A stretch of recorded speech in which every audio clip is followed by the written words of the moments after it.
Martínez y Martín Esparza conducen Frecuencia Laboral, el espacio donde los trabajadores son la noticia.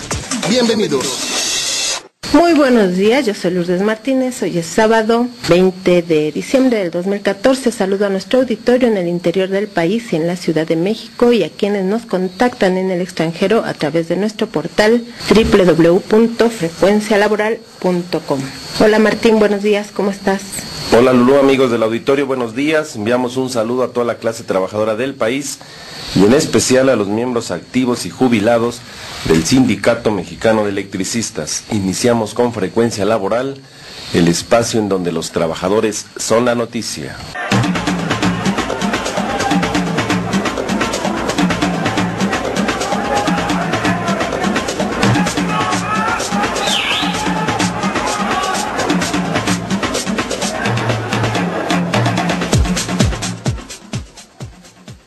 Un siglo de vida cumplió el Sindicato Mexicano de Electricistas el 14 de diciembre del 2014, luchando por los derechos humanos de los trabajadores contra todo el poder nacional y transnacional que pretende despojarlos de su materia de trabajo y de los bienes eléctricos nacionales.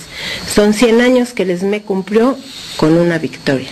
Sí, es muy importante mencionarles a los radioescuchas y a todos los trabajadores y jubilados del sindicato que la conmemoración de estos 100 años fue de suma importancia, una asamblea magna en la Arena Ciudad de México con más de 25,000 participantes y sobre todo con la presencia de importantes dirigentes internacionales. Estuvo el presidente mundial de la Asociación Internacional de Derecho a la Energía, estuvo el vicepresidente de la Federación Sindical Mundial, estuvo un secretario general que es del Encuentro Sindical Nuestroamérica de Uruguay. Recibimos muchísimas felicitaciones de organizaciones sindicales nacionales y sobre todo la presencia de dirigentes de organizaciones que conforman la nueva Central de Trabajadores, como también la presencia de la Asamblea Nacional de Usuarios, la Organización Política del Pueblo de los Trabajadores. Fue una asamblea donde además de los trabajadores en resistencia, los jubilados, las propias familias acudieron a este importante llamado. Es un siglo de lucha, un siglo de historia en nuestro país por alcanzar mejores condiciones de vida y de trabajo. Lo mencionamos en el propio mensaje que dimos en la asamblea, donde en el marco de los 100 años nos ha tocado a este puñado de electricistas defender a nuestra organización ante aquel golpe de Estado de la propia burguesía para extinguir de manera forzada al Sindicato Mexicano de Electricistas. Sin embargo, este puñado de electricistas, bien cimentado por sus propios principios, que vieron nacer esta organización en pleno proceso de la Revolución Mexicana, nos hemos sostenido firmes para poder defender la organización como uno de los principios del equilibrio entre los factores de la producción. Y en esta asamblea anunciamos la firma de un acuerdo con la Secretaría de Gobernación a nombre de la Presidencia de la República, donde se establece un esquema para poder incorporar a los trabajadores en la resistencia a sus actividades de trabajo. Será un esquema que ya se ha discutido en nuestra asamblea del día 12 de noviembre, que nos permite por sí mismo firmar un contrato colectivo de trabajo que le dé vigencia a lo que es su Registro Nacional de Industria, conseguido desde 1933. Podemos mencionar entonces que los primeros 50 años de la organización sindical, las principales negociaciones se hicieron con empresas multinacionales como la Mexican Lion Power Company. En los primeros 50 años el sindicato fue cuando obtuvo las mejores condiciones de contrato colectivo de trabajo, el reconocimiento al sindicato como una de las partes negociadoras, las condiciones de seguridad e higiene, establecer cuáles eran las actividades de los propios trabajadores como la materia de trabajo, el derecho a la jubilación como un derecho de los trabajadores y una obligación del patrón.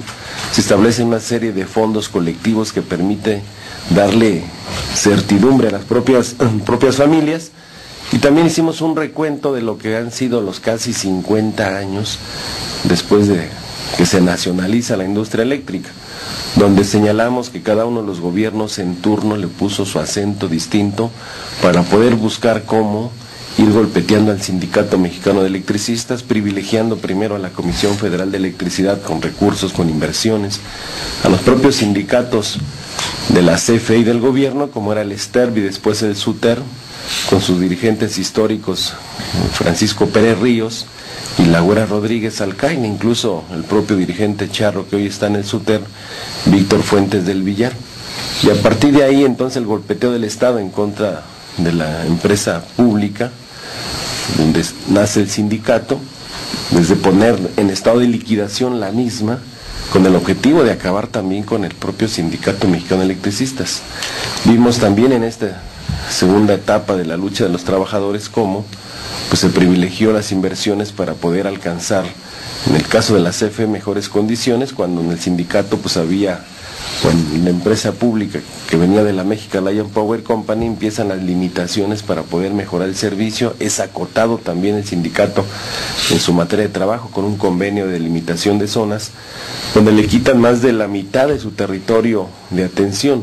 Y así de manera permanente el golpeteo en contra del ESME hasta este decreto de extinción, donde la burguesía tuvo que utilizar la violencia del Estado con sus policías federales, con su ejército disfrazado de policías federales para intervenir todos los centros de trabajo de luz y fuerza y negarnos a los trabajadores la defensa de nuestra materia de trabajo. Así celebramos los 100 años de este Sindicato Mexicano de Electricistas. Una de las características de los gobiernos panistas y también de los priistas es que les interesaba mucho desaparecer la organización sindical, pero lo curioso es que a eso se sumó también Andrés Manuel López Obrador, que era del PRD, ahora es Morena, y golpearon todo lo que era organización sindical.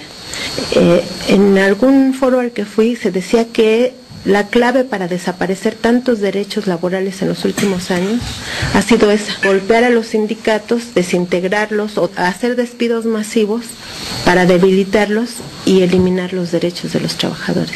Sí, es importante mencionarlo. Forman parte de esa alianza estratégica de la burguesía, donde hoy podemos decir que los gobiernos en los estados, incluso el Distrito Federal, algunas presidencias municipales o delegaciones, se han aliado para acabar con las organizaciones sindicales democráticas independientes.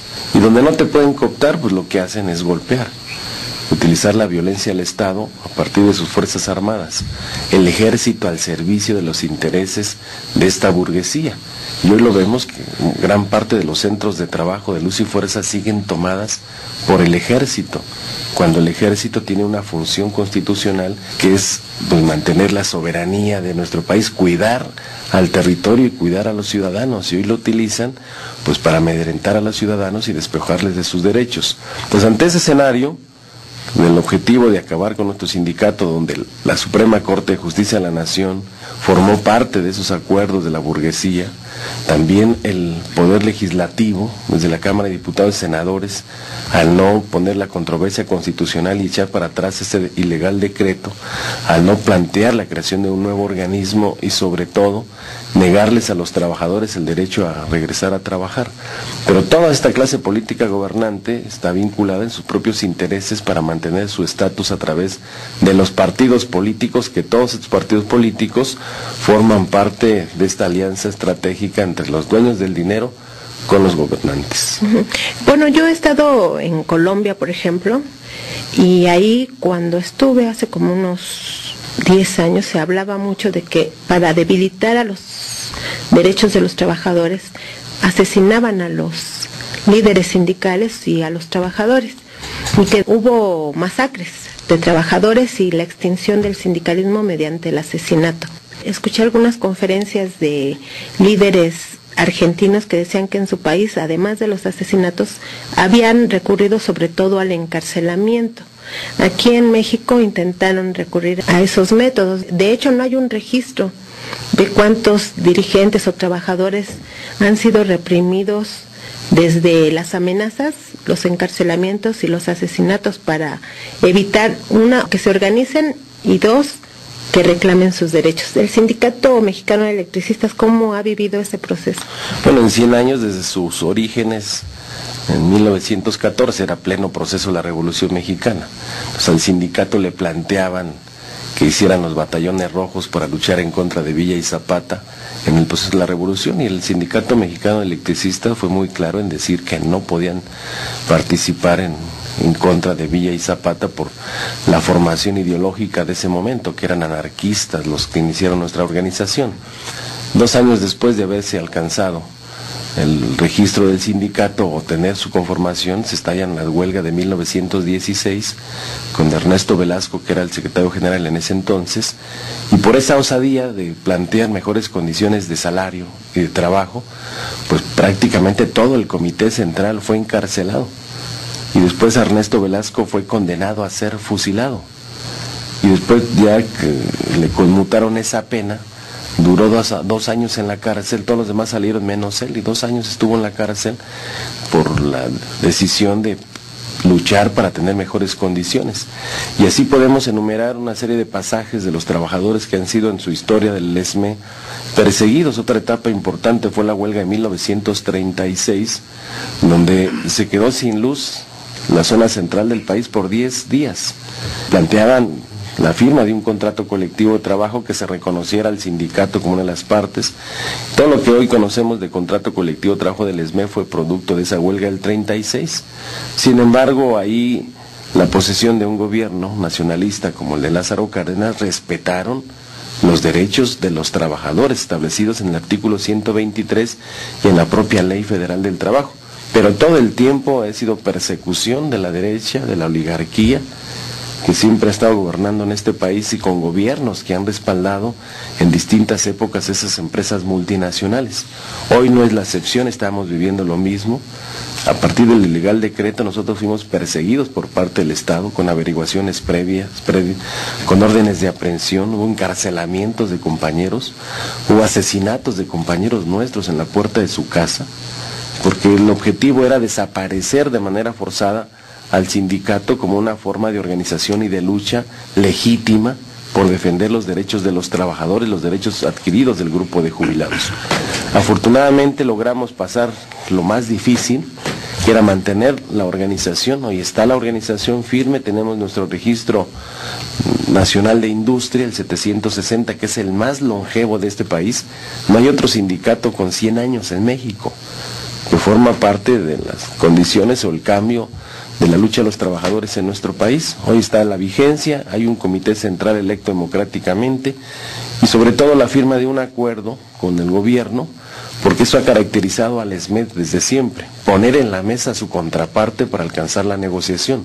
Que las negociaciones, dependiendo de las condiciones que están en ese momento, también el sindicato ha sido flexible, pero al final la negociación es lo que ha privilegiado la existencia de nuestra organización.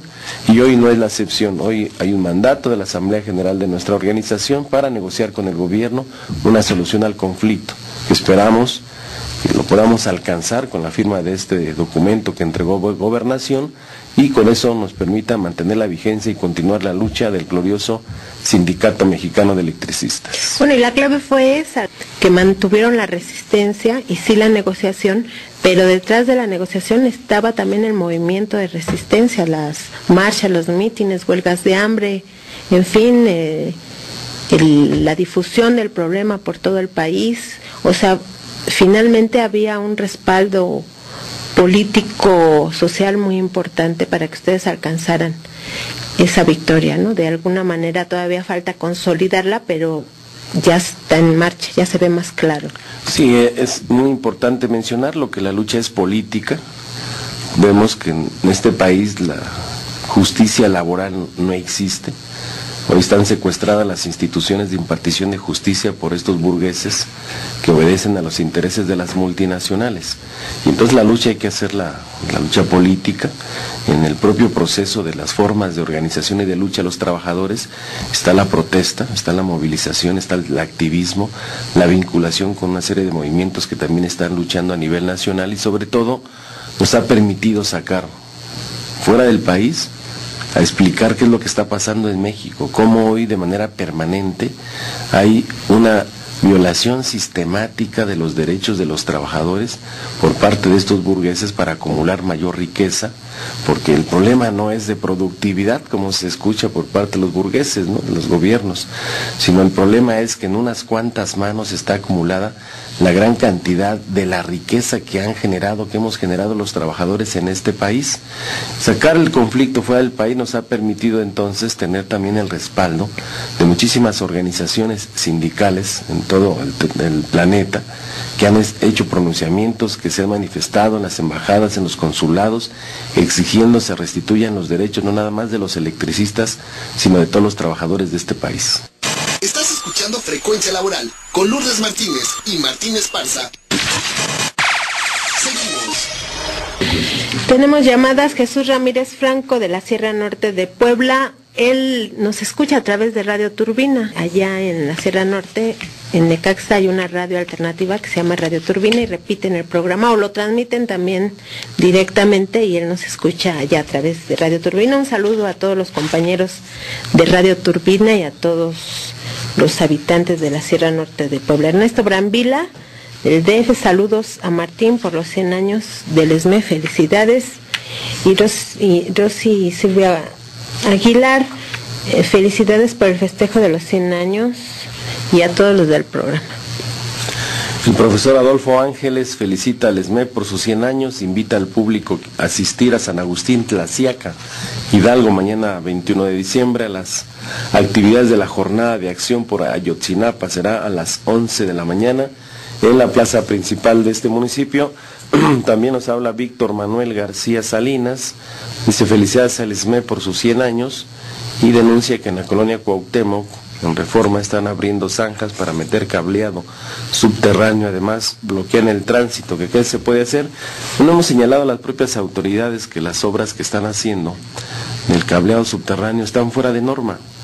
Ayer también rompieron unas tuberías de gas natural, porque primero no cumplen con la normatividad de medio ambiente, de uso de suelo, y además el tipo de cimentación para meter este tipo de cableado, que es de potencia de 85,000 volts, no cumple con la normatividad, pero para ellos no les importa. O sea, tienen la complicidad de las autoridades para darles la licencia, los permisos de abrir a cielo abierto, para meter este tipo de obras que no benefician a la población, sino es para alimentar a todos los grandes edificios de lo que es Avenida Reforma. Bueno, quiero darle un saludo a todos los elementos de seguridad de aquí de ABC Radio que están haciendo en estos momentos su rondín de supervisión. El despertar del gallo. La pregunta del despertar del gallo del día de hoy es, de acuerdo a la Ley Federal del Trabajo, ¿en qué artículo de la ley se prohíbe la obligación directa o indirecta para obtener artículos de consumo en tienda o lugar determinado? Y lo invitamos a que visite nuestro portal www.frecuencialaboral.com. Derecho y justicia para los trabajadores. Licenciado Jesús Luna, buenos días. ¿Qué tal, Martín? Nuevamente muchas felicidades a ti y al glorioso Sindicato Mexicano de Electricistas por estos 100 años.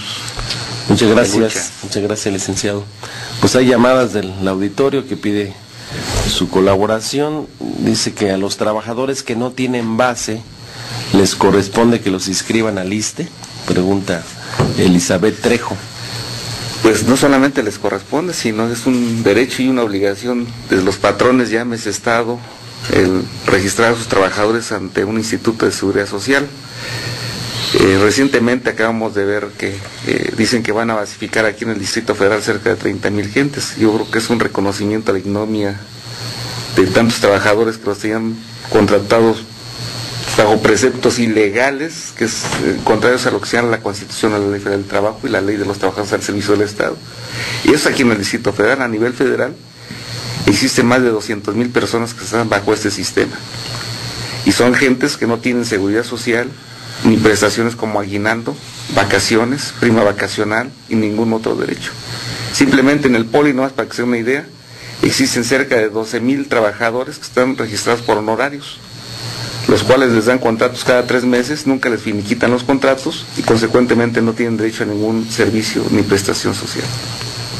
Y se pudiera entender que lo hicieran, por ejemplo, los patrones, los empresarios, pero en este caso lo hace el gobierno. Que es el que nos dice que cumplamos con el derecho, que es el que pega de gritos cuando dice que no nos ajustamos al derecho porque salimos a protestar, y que es el que se queja, que dice que nuestras manifestaciones transgreden el derecho de otros, cuando es el propio Estado el que no cumple el derecho, y tenemos una Suprema Corte con sueldos millonarios, que está en contra de los principios de lo que marca la Constitución, con una serie de jueces corruptos que se han venido denunciando. Entonces estamos en un país donde el derecho hay que ejercerlo y hacer que se respete si queremos tener mejores condiciones de vida y trabajo, y eso nos corresponde a los trabajadores. Y en más información, este 2014 el monto de la inversión extranjera cayó casi totalmente hasta septiembre pasado. Se redujo en 98.1 la inversión extranjera directa. Hay otra inversión, ahora sí que se reinvierte, que también es inversión extranjera, y pues esa prácticamente no cuenta porque pues ya está ahí y ya generó los empleos que tenía que generar, pero la que sí cuenta es la inversión extranjera. La nueva directa fue la que se cayó, casi llegó al 0%, nada más tuvo un crecimiento de 1.9%. Y de esto pues está generando empleo precario con salarios mínimos o inferiores al mínimo, afirmó en entrevista con Frecuencia Laboral el doctor en Economía de la Universidad Autónoma Metropolitana, plantel Iztapalapa, Roberto Gutiérrez Rodríguez, especialista en reformas estructurales y empleo. México tiene 5 fuentes importantes de divisas. La primera son las exportaciones de automóviles. La segunda, las exportaciones del resto de manufacturas. La tercera, las exportaciones de petróleo. La cuarta, la inversión extranjera directa. La quinta, las remesas de los trabajadores. Agregaría y una sexta que es el turismo. Cualquiera de estas fuentes de financiamiento en divisas para México, cuando se reduce, sí genera efectos importantes. Ahora, en este caso estamos hablando específicamente de la inversión extranjera directa, que arrojó a septiembre, acumulado durante el año de 2014, una caída fenomenal respecto al mismo periodo de 2013. Desde mi punto de vista, el problema es de conjunto. Por una parte, tenemos una menor actividad económica internacionales, tenemos una caída del precio del petróleo, que se me olvidó mencionarlo hace ratito como una de las fuentes importantísimas de financiamiento, que cada vez que cae el precio del petróleo nos afecta muchísimo. En tercer lugar, las remesas mejoraron en este año, pero no mucho, están creciendo a un ritmo de entre 3 y 5% promedio mensual respecto al año anterior. En cuarto lugar, las exportaciones están sustentadas en la industria automotriz. Es decir, que si le quitáramos la industria automotriz a las exportaciones totales de México, posiblemente tendríamos tasas de crecimiento negativas. De modo que la economía, sí es cierto, debemos reconocerlo, por el lado de la captación de divisas internacionales, sí está pasando por un muy mal momento. Este panorama económico, ¿cómo incide en empleo y calidad de empleo? El problema con el empleo es que las cifras de que disponemos son demasiado optimistas, Lourdes. Yo no esperaba que se hablara de casi 1 millón de empleos creados en 2014. Y lo que es de observarse es que los empleos eventuales están creciendo mucho, pero esto tiene que ver con la nueva Ley Federal del Trabajo. Ahora las empresas pueden contratar personal a prueba y para capacitación, pero lo más sorprendente del caso es que los sueldos que reciben son demasiado bajos. Estamos hablando de alrededor de un salario mínimo, y en algunas ocasiones, cuando se trata de jóvenes que están en periodo de práctica o de prueba, el salario real que perciben, aunque podría uno decir que no está permitido por la ley, pero llega a ser inferior en términos reales. 5 fuentes importantes de divisas. La primera son las exportaciones de automóviles. La segunda, las exportaciones del resto de manufacturas. La tercera, las exportaciones de petróleo. La cuarta, la inversión extranjera directa. La quinta, las remesas de los trabajadores. Agregaría una sexta que es el turismo. Cualquiera de estas fuentes de financiamiento en divisas para México, cuando se reduce, sí sí genera efectos importantes. Ahora, en este caso estamos hablando específicamente de la inversión extranjera directa, que arrojó a septiembre acumulado durante el año de 2014 una caída fenomenal respecto al mismo periodo de 2013. Este panorama económico, ¿cómo incide en empleo y calidad de empleo? El problema con el empleo es que las cifras de que disponemos son demasiado optimistas, Lourdes. Yo esperaba que se hablara de casi 1 millón de empleos creados en 2014. Y lo que es de observarse es que los empleos eventuales están creciendo mucho. Pero esto tiene que ver con la nueva Ley Federal del Trabajo. Ahora las empresas pueden contratar personal a prueba para capacitación, pero lo más sorprendente del caso es que los sueldos que reciben son demasiado bajos. Estamos hablando de alrededor de un salario mínimo, y en algunas ocasiones, cuando se trata de jóvenes que están en periodo de práctica o de prueba, el salario real que perciben, aunque podría uno decir que no está permitido por la ley, pero llega a ser inferior en términos reales. Sí. Bueno, y lo más grave es que el salario mínimo, como ya lo decía el doctor David Lozano del Centro de Análisis Multidisciplinario de la UNAM, aquí en Frecuencia Laboral la semana pasada, pues no llegó ni a 3 pesos. O sea, no alcanza ni para un boleto del metro. El incremento para el salario mínimo en la zona A, que son las principales ciudades del país, fue de 2 pesos con 81 centavos. Pasó de 67.29 a 70.10 pesos diarios. Y el de la zona B pasó de 63.77 a 66.45 pesos diarios. Entonces, si la mayoría del empleo que se está generando es temporal y con salario mínimo, pues realmente la pobreza laboral va a ir en aumento. Sí, es muy claro que no van a cambiar su política de seguir conteniendo el salario de los trabajadores, cuando en otros países, ante las propias crisis, pues dan recurso a los trabajadores para levantar su mercado interno. Y acá es al revés. Acá siguen depreciando el salario, el poder adquisitivo para poder comprar los productos de la canasta básica no te alcanza, y sin embargo, pues sí, la burguesía o los administradores del gobierno, pues prácticamente ellos no tienen mayor problema para ajustarse sus salarios. Para este año que viene, de acuerdo al presupuesto, van a tener incrementos importantes, desde la Presidencia de la República, secretarios de Estado, directores, Suprema Corte, recursos discrecionales para diputados y senadores, incluso para el proceso electoral que viene, son más de 16,000 millones de pesos que le asignaron al Instituto Nacional Electoral, que son de los recursos que se van muchísimo dinero en este país. Y prácticamente para la basura. Bueno, pues en otra información, el endeudamiento y las condiciones en las que se establecen los contratos entre los estados y municipios para adquirir esos créditos han puesto en evidencia la corrupción de altos funcionarios públicos, principalmente del PRI, que ahora son socios de la banca privada. Aunque también hay del PRD, del PAN y de todos los partidos ahí metidos en esos endeudamientos de municipios y estados.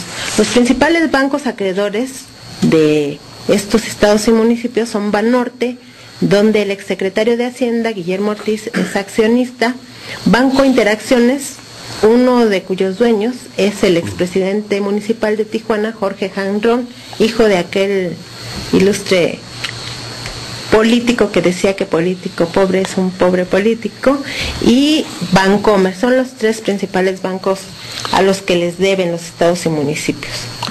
Esto fue denunciado por distintos senadores de la República durante la discusión que se dio en la sesión del 15 de diciembre del 2014, en la que aprobaron la reforma a diversos artículos constitucionales en materia de disciplina financiera de los estados y los municipios, pero a decir del senador Mario Delgado, no se eliminará a los fideicomisos que no pueden ser auditados, ni se elimina tampoco la posibilidad de que los altos funcionarios sigan contratando deuda, justificándola con supuestas inversiones productivas. Y lo más grave es que ahora será el secretario de Hacienda en turno el que apruebe o rechace los nuevos endeudamientos, y ya vimos que los titulares de Hacienda luego se convierten en banqueros. Vamos a escuchar parte de la exposición del senador Mario Delgado y de Manuel Bartlett. Senador Mario Delgado Carrillo. Lo que se está proponiendo aquí es que ahora va a ser la Secretaría de Hacienda quien va a poder otorgar garantías para el endeudamiento estatal y municipal, en lugar de poner los incentivos adecuados para que en los estados los gobiernos se preocupen por recaudar más. Lo que realmente es relevante va a ser tener una buena relación con el secretario de Hacienda para que le pueda aprobar las garantías y tengan un mayor endeudamiento. El senador Manuel Bartlett Díaz. Otro tema principal político, que es la corrupción. Veamos cuáles son los bancos que prestan. Otro elemento, sí, para no olvidar que han sido los presidentes los que han auspiciado el endeudamiento, y cuando un secretario de Hacienda dice que no podían haberlo detenido, es falso. No solamente no lo detuvieron los secretarios de Hacienda, lo auspiciaron. Otro tema principal político, que es la corrupción. Veamos cuáles son los bancos que prestan.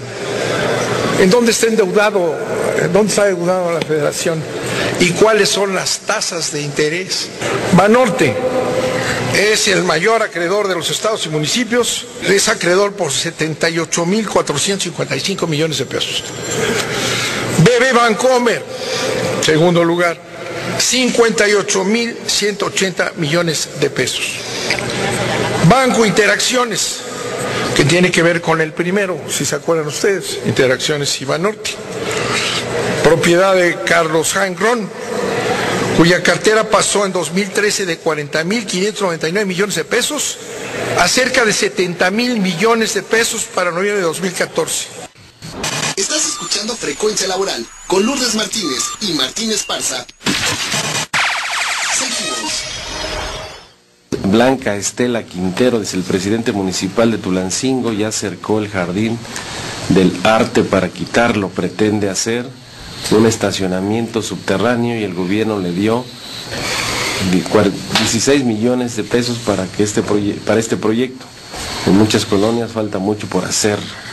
Ángel Cervantes dice: Francisco, el del Vaticano, es utilizado como manto blanco para cubrir que el verdadero interés en el manto negro del petróleo. ¿Por qué Obama y Fidel convendrán que las empresas petroleras se pirateen el petróleo mexicano? Ramón Ramírez de Cuautla, Morelos, envía un saludo al programa. Margarita González del DF envía un gran abrazo a Martín y dice que es tu fan. Juan Carlos Murillo hace una pregunta, pero la vamos a dejar para más tardecito, que va a hablar Magariño. Bueno, pues hay otra reforma que aprobaron en la Cámara de Diputados, Martín. Sí, la reforma que aprobaron, pero que quedó pendiente hasta febrero del 2015, perdón, en la de senadores, afortunadamente fue una modificación que propuso la diputada del Partido del Trabajo, María del Carmen Martínez Santillana, al artículo 80 de la Ley Agraria, que pone en riesgo de despojo a los ejidatarios y a sus familias. Actualmente el artículo 84 establece que si el vendedor del ejido no tiene la aprobación de su esposa e hijos y del ejido, la venta podrá anularse, pero gracias a ella, a esto se aprobó eliminar esa exigencia del artículo 80 para que en caso de no localizar a la esposa o hijos, para que den su aval, es suficiente con notificar al comisariado ejidal sobre la venta. Cabe señalar que la diputada María del Carmen Martínez Santillán, del Grupo Parlamentario del Partido del Trabajo, carece de estudios en el tema agrario. En su currículum aparece que es profesora normalista con especialidad en psicología, o sea que del tema agrario difícilmente tendrá a lo mejor una orientación, pero no tiene conocimientos profundos. Y desafortunadamente los diputados federales la aprobaron por unanimidad de los que estaban presentes, que eran 350, incluyendo los votos del PRD, Partido del Trabajo y Movimiento Ciudadano. Quedó varada en el Senado, afortunadamente, para febrero. Pero para hablarnos del tema y de lo que esto significa, se encuentra con nosotros el profesor investigador de la Universidad de Chapingo, el maestro Silverio Galicia. Maestro, preséntese, por favor, porque aquí me falta una hojita. Bueno, soy el profesor Sócrates Silverio Galicia Fuentes. Trabajo en el departamento de fitotecnia en el área de metodología de investigación y socioeconomía. Y bueno, ya tengo ahí más o menos unos 25 años trabajando en la universidad. Y sobre los temas, pues desde joven siempre me ha interesado esta temática. Entonces, bueno, esto es muy amplio, ¿no? O sea, se pueden encontrar muchos puntos, pero nada más ahora sí, para ver el impacto que podría tener este tipo de cosas, ¿no? Pues algunos datos sobre el sector social serían importantes. En México tenemos aproximadamente 29.442 ejidos, según estadísticas del INEGI. Y esos 29.442 ejidos tienen cerca de 100 millones de hectáreas en México, ¿sí? Entonces, esos 100 millones de hectáreas representan el 50% de la superficie nacional, si la redondeamos a 200 millones. O sea, todo el territorio de México tiene 200 millones de hectáreas. Y la mitad está en manos de los ejidos. Entonces, aprobar tipo de leyes de estos, ¿no?, que nos recuerdan, ¿verdad?, antiguamente, como empezó todo este cuento, las leyes de colonización del siglo XIX, ¿no?, en donde se podía notificar a un presidente municipal o alguna autoridad local, supuestamente sobre terrenos baldíos, ¿verdad? Pues eso llevó a la concentración, con sucesivas reformas, ¿no? Tenemos, en cuanto a comunidades de tipo indígena, agrarias, ¿no?, alrededor de 2.343, esto principalmente en el centro y el sur del país. Y este conjunto de comunidades tienen alrededor de 30 millones de hectáreas, ¿no? Entonces estamos hablando de que más de la mitad del territorio nacional está en manos de las comunidades y de los ejidos.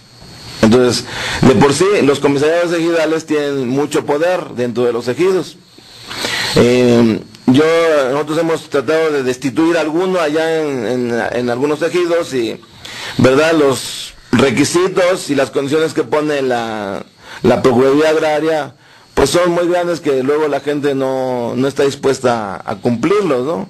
Entonces ya de por sí dificulta. Ahora darle este poder, ¿no?, de que nada más se le notifica al comisario ejidal, pues puede tener un impacto. De por sí hay ya concentración. Ya Salinas hizo una reforma en donde anteriormente un ejidatario solamente podía tener un ejido, pero a partir de Salinas, con la reforma, ¿verdad?, que realizó, ya un ejidatario puede tener varios ejidos, puede tener hasta el 10% de la superficie de un ejido. Entonces, ese tipo de situaciones pues puede provocar algo que de por sí ya existe, ¿no?, que de manera simulada muchas veces, pero que ahora pues ya tendría una base legal, ¿no?, que son la concentración de tierras dentro del ejido, y generalmente pues serían las mejores tierras. Y sobre ese tema, además de esta reforma, aprobaron otra reforma en el año, que es la reforma energética, donde consideran a todo el territorio nacional como de utilidad pública. Y entonces también ahí las multinacionales o cualquier empresario, si le gusta una tierra, con el solo hecho de notificarle al dueño, el dueño tiene que hacer una manifestación sobre la propia venta de su tierra, y si no quiere vender, pues también ahí solamente interviene la autoridad para poder evaluar la tierra, y ahora ya no es si quiere, ¿no? Precisamente era la segunda parte de lo que quería hablar. O sea, México quizás es una excepción en el mundo en varias cosas. Una es que es el único país en donde existe la figura del ejido con la fuerza y la importancia que tiene en México. O sea, con lo que acabamos de decir los datos, ¿verdad? Pero no solo eso. El Estado mexicano tiene también particularidades, y una de ellas que, bueno, los juristas, ¿verdad?, se remiten a la colonia, ¿verdad?, porque el Papa, ¿verdad?, mediante las bulas le dio los territorios de América a España y a Portugal, básicamente, ¿no? Entonces de ahí se ha aún destacado una característica que los juristas le llaman patrimonialista del Estado mexicano. Sí, y que eso pues lo remiten a la época colonial, en donde el Estado mexicano tiene patrimonio sobre todo el territorio, ¿sí? Y Y el México Independiente no corrigió eso, sino que reprodujo. Particularmente, pues vamos a encontrar también una situación de subordinación de las élites políticas mexicanas, ¿no? Ya el constituyente de 1824 emitió una ley de colonización, apenas en el mismo año que se juró la Constitución, ¿verdad? A los pocos meses emitió una ley de colonización para facilitar que los extranjeros pudieran poseer terrenos en México. Y de ahí, ¿verdad? Santa Anna, y luego los liberales con Juárez, y luego Porfirio Díaz, continuaron con eso, y que tiene que ver con lo que les pasó a los del ESME, ¿verdad? Con esa situación que le pasó a la Comisión Federal de Electricidad, no lo hubiera podido hacer tan fácilmente otro estado en el mundo, ¿no? Porque existen esos abrogaciones jurídicas, ¿no? Esos derechos jurídicos del Estado mexicano, de que él es el dueño de todos los recursos. Bueno, se dice que es la nación, pero en realidad pues lo ejerce el gobierno, ¿no? A través de diferentes. Maestro, una pregunta. ¿Tendrá capacidad de elegido los ejidatarios de frenar esta iniciativa? Bueno, paradójicamente en el Senado de la República se emitió un exhorto el domingo pasado, porque sesionaron el domingo 14, para que se declare el 2015 como año de la ley agraria. Y están reformando las leyes para privatizar todo. Pues esto se podría haber esperado de un priista, de un panista, pero de alguien del PT, pues basta en contra del Código Civil para proteger el patrimonio familiar. O sea, si agarran borracho al dueño del ejido y le ofrecen un dinero, o lo torturan y lo hacen firmar la venta, pues ya con que el presidente ejidal publique, ahí pongo un cartel de que aprueba la venta, ya dejan a la familia sin su patrimonio. Sí, no, pues por eso precisamente hablamos, o sea, yo particularmente pues soy ejidatario y pues mi papá también fue ejidatario y hemos vivido ese tipo de situaciones donde hay sin las leyes había simulación, había formas, ¿no? De que la gente iba acaparando terrenos a través de sus hijos, ¿no? De sus familiares, ¿no? Ahora con esto pues simplemente se está facilitando. Y de lo que decía Martín, ¿verdad? Sobre lo que acababa de mencionar, sí, yo efectivamente lo veo como un complemento, o sea, como un complemento a precisamente a esa reforma energética. O sea, porque no es tanto que el comisariado o algún vivillo ahí del ejido de la propia comunidad se lo vaya a proveer, sino como que es facilitar y allanar, ¿verdad?, las facultades para que el comisariado ejidal, que muchas veces pues termina vendiéndose, ¿no? Pues se venden por poco, luego muchos comisarios ejidales no necesitan grandes millones de pesos.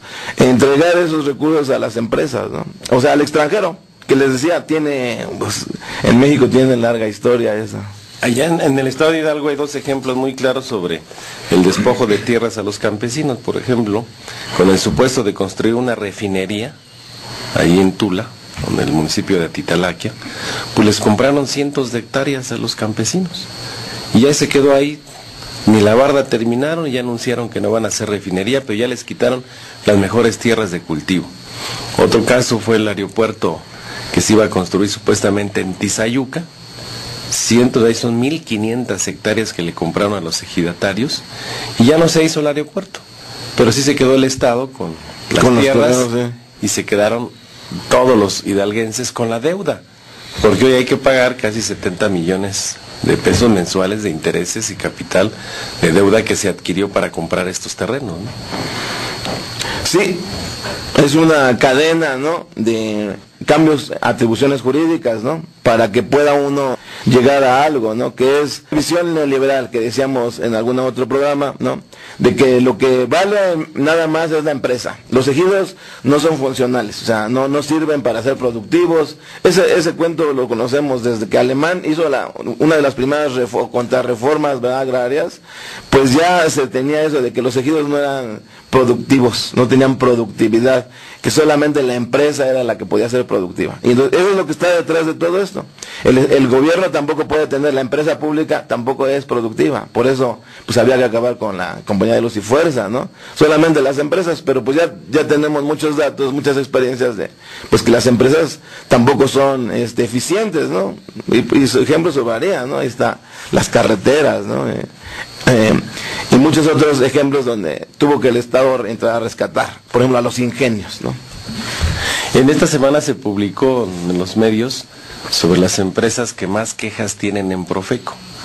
Y una de las empresas con más quejas en Profeco es la empresa de clase mundial, Comisión Federal de Electricidad, y ya lleva 4 años consecutivos siendo la número 1 en quejas en Profeco por los abusos, los altos cobros, el mal servicio, cuando con el decreto de extinción decían que éramos ineficientes, luz y fuerza, y que íbamos a tener un servicio de clase mundial, que el cual no llega, pero sí llegan los altos cobros de manera indiscriminada en contra de los usuarios. Lo que cabe destacar nada más, ya para cerrar, pues, es el problema de algunos sectores de la izquierda mexicana, que bueno, muchas veces desconociendo, o sea, también partiendo de la ignorancia de muchos de ellos, ¿verdad?, han, pues yo creo que han traicionado, pues, y han capitulado. También para muchos sectores de la izquierda mexicana la empresa es la única eficiente, y por eso se atreven a hacer este tipo de propuestas o apoyar estas iniciativas, aunque no vengan de ellos.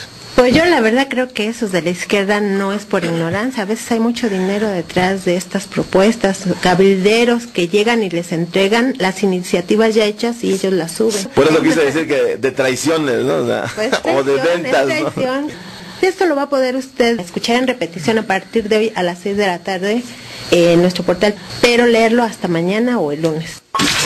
Estás escuchando Frecuencia Laboral con Lourdes Martínez y Martín Esparza. Seguimos. Tenemos llamadas del auditorio. De Luis Camero Álvarez, felicita a Lulú, gracias a Martín por el programa, por la excelente conducción. Quiero dedicar estas palabras: Dios concede la victoria a la constancia. Simón Bolívar. La única lucha que se pierde es la que se abandona. Celestino Herrera de San Luis Potosí desea a Martín, a Lulú, al Popeye, al bombero Peregrino y a todo el equipo de Frecuencia Laboral, a la licenciada Luna, una feliz Navidad. Bueno, nosotros también queremos desearle una feliz Navidad a todos, y voy a aprovechar para saludar a nuestros colaboradores voluntarios, a Joel Hernández, el Popeye, al licenciado Jesús Luna, a Andrea Luna, a Toño Peregrino, Martín Esparza, bueno, ya estamos aquí, y un saludo a Osiris Lorenzana, quien está en los controles técnicos y hace posible que usted pueda escucharnos en su hogar. Carmen Soto de Catepec tiene una queja ante Profeco. Para saber en qué estado está la queja, ¿hay que ir a Profeco o qué tiene que hacer? Pues si la metió ahí con nosotros, tendría que pasar al módulo de atención que está en Insurgentes 98, en el sindicato, y si no, tendría que estar checando en Profeco sobre las audiencias que se preparan, sobre el procedimiento administrativo que se lleva. Y que si tiene que renovarla, que porque ha oído que hay que renovarla. No, era la pregunta que yo también ya había hecho, ya me habían dicho que no. Mario López de Iztapalapa, ¿qué le parece el aumento del salario mínimo? Pues es una burla, no va a recuperar el salario y sí provoca que haya aumento de precios. María Elena Garnica de Chalco, saludos a Martín y felicita a todos. Y ahora sí, tenemos aquí en el estudio a Carlos Magariño. Preséntate, por favor, Carlos. Buenos días, Lulú, compañero Martín, licenciado Luna, compañeros del panel. Envío un abrazo fraterno, un saludo a los compañeros de la Resistencia del Sindicato Mexicano de Electricistas y a nuestros compañeros jubilados. Carlos Magariño, actualmente prosecretario de Jubilados del Sindicato de Electricistas. Y entonces nos viniste a visitar para platicarnos de qué. Les vengo a visitar para platicarles de lo que ocurre en el movimiento obrero y particularmente en el conflicto del ESME. Bien decía el compañero Martín que el 12 de noviembre en una asamblea general se aprobó un documento que conduce en una ruta hacia la recuperación del empleo de nuestros compañeros que están en la resistencia.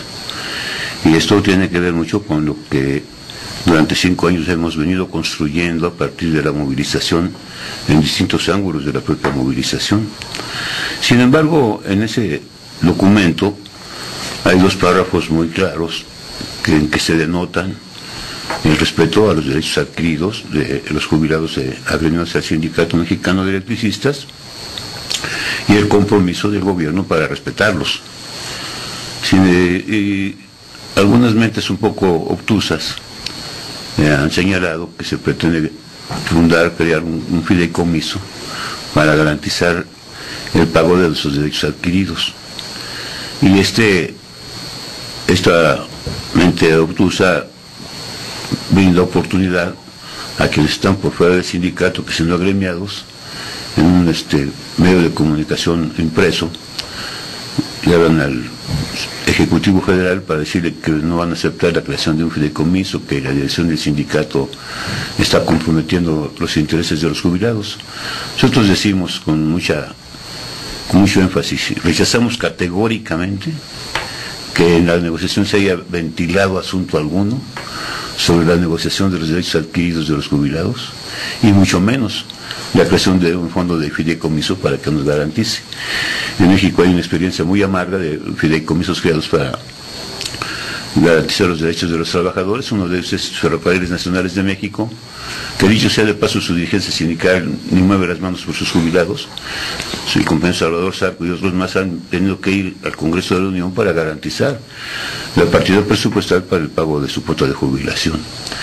Entonces, a nosotros hace mucho tiempo en la legislativa, revisora del contrato colectivo de trabajo, Jorge Sánchez, que fue expulsado del sindicato por corrupto, nos planteaba ya un fideicomiso, y llegó corriendo a una asamblea legislativa para proponérnoslo y lo echamos para atrás.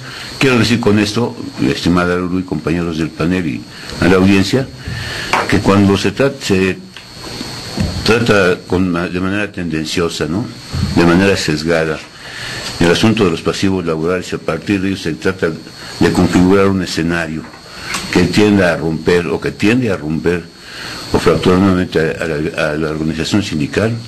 El sindicato responde, y ahí está la prueba el miércoles pasado, una gran cantidad de asistentes, miles de ellos, dentro de eso una gran cantidad de jubilados, porque se entiende, el sindicato es el único garante de las defensas de los derechos de los trabajadores en el sentido jurídico y profesional. Y nosotros insistimos, no hay nada que se haya tratado respecto de los derechos adquiridos, y mucho menos la creación de un fideicomiso. Se miente de manera sesgada. Flagrante. Juan Carlos Murillo pregunta, él es de Cable Subterráneo, ¿qué hay sobre el 50% de lo que les deben a los que se acaban de jubilar y sobre el documento anexo para el trámite de la FORE para que les den los recursos del SAR 92 y 97? De ese tema ya pueden pasar ahí al sindicato, porque hay que establecer una demanda para el retiro de esos fondos del SAR. Entonces ya hay incluso laudos que acaban de salir de compañeros que se pensionaron con este esquema del acuerdo marco que se firmó con Gobernación, y ya les están devolviendo esos fondos que tienen, y ese recurso pues es necesario para que puedan invertirlo incluso en la propia modalidad 40 que establece el Seguro Social. Entonces ya está ahí. El tema del 50% que les falta se va a empezar a indexar a partir del mes de enero, y la semana que viene, ya es una noticia importante que fue el acuerdo ayer en Gobernación, la semana que viene les van a pagar su aguinaldo correspondiente a 996 compañeros que se jubilaron con el esquema de la negociación política. Bueno, pues felicidades, y está aquí en el estudio también Hugo Bautista Martínez, quien es secretario general del Sindicato de Trabajadores del Transporte del Distrito Federal y que manejan la línea de 2 pesos de autobuses de pasajeros, RTP. Gracias, Lulu, buen día. Martín, buen día, licenciado, compañero Murillo.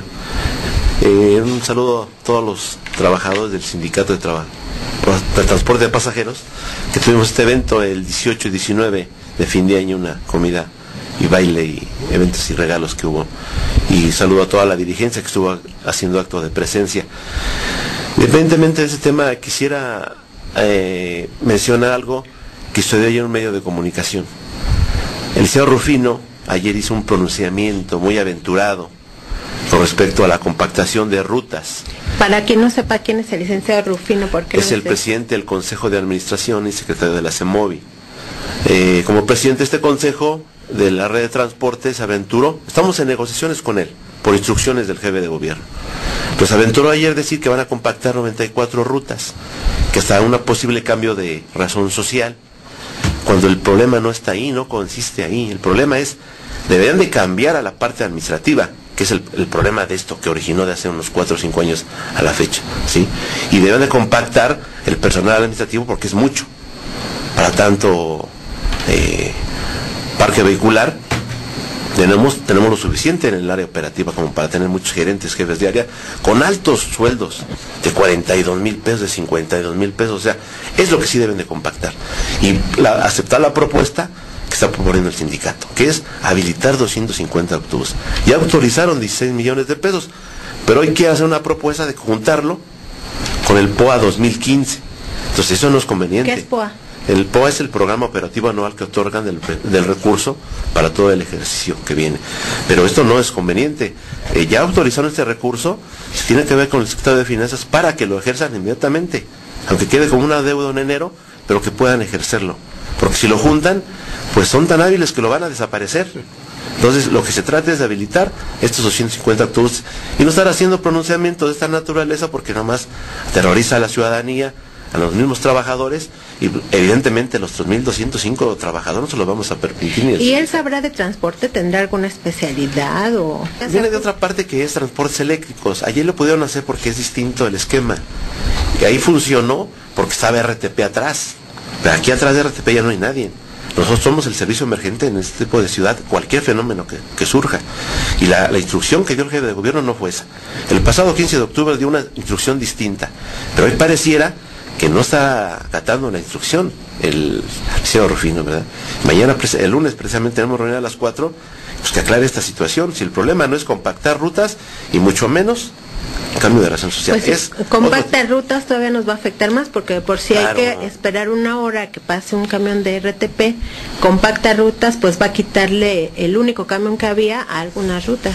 Así es, hay que habilitar estos 250 autobuses que son de a 2 pesos, que es lo que requiere la ciudadanía para una ayuda económica. Y es lo que hay que mencionarle, y a todos los usuarios invitarlos a que tengamos que sumarnos a esta lucha.